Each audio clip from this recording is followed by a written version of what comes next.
নমস্কার বন্ধুরা, আমি স্বস্তিকা। আমার চ্যানেলে সকলকে স্বাগত। আজকে বানিয়ে নেব দেখো একটা মজাদার রেসিপি, খুবই ইজি একটা স্ট্রিট ফুড। চল, এখানে অনেক কিছু সবজি নিয়ে নিয়েছি, গাজর, বিট, তারপরে ফুলকপি, আর এদিকে আমি নিয়েছি আলুও। আর এদিকে রসুনটাকে আমি একটু বাটার আর একটু সাদা তেলের মধ্যে ভেজে নিচ্ছি।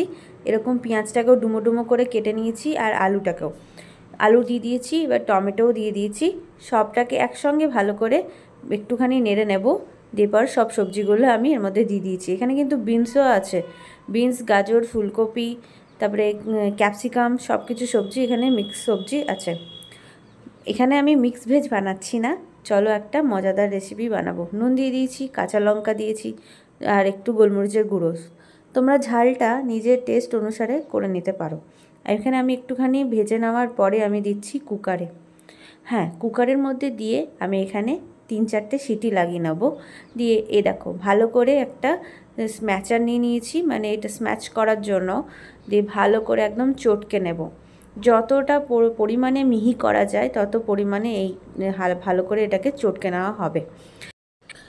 দিয়ে পরে কড়াই নিয়েছি, কড়াইয়ের মধ্যে আমি এখানে বাটার দিয়ে দিয়েছি। বাটারের মধ্যে একটুখানি দিয়েছি কাশ্মীরি লঙ্কার গুঁড়ো, আর একটু জিরের মশলা দিয়েছি, আর কস্তুরি মেথি দিয়ে দিচ্ছি। দিয়ে একটু কিছুক্ষণ এটাকে নেড়ে নেব। আর একটা জিনিস এখানে দিচ্ছি আমি, একটা সিক্রেট মশলা।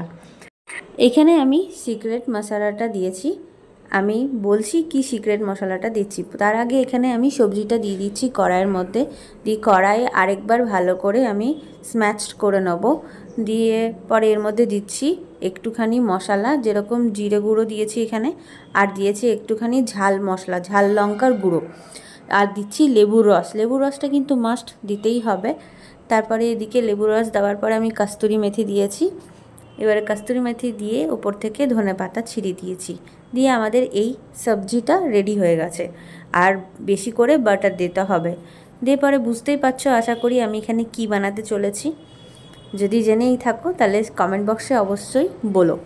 এখানে আমি বাটার নিয়ে নিয়েছি, কড়াইয়ের মধ্যে একটা প্যান নিয়েছি, মানে তাওয়া। দিয়ে পরে এখানে বাটার দিয়ে আমি এগুলো পাওগুলো একটুখানি ভেজে নেব। তার আগে আমি এখানে দিচ্ছি একটু কস্তুরি মেথি, আর দিচ্ছি পাওভাজি মশলা। ঠিকই ধরেছো বন্ধুরা, তোমরা সত্যিই খুবই ইন্টেলিজেন্ট, আমি জানি। তারপরে এখানে আমি দিচ্ছি পাওভাজির মশলাটা দিয়ে দিয়েছি। আর এইখানে সিক্রেট মশলাটাও যেটা বলেছিলাম সেটা অবশ্যই পাওভাজির মশলা।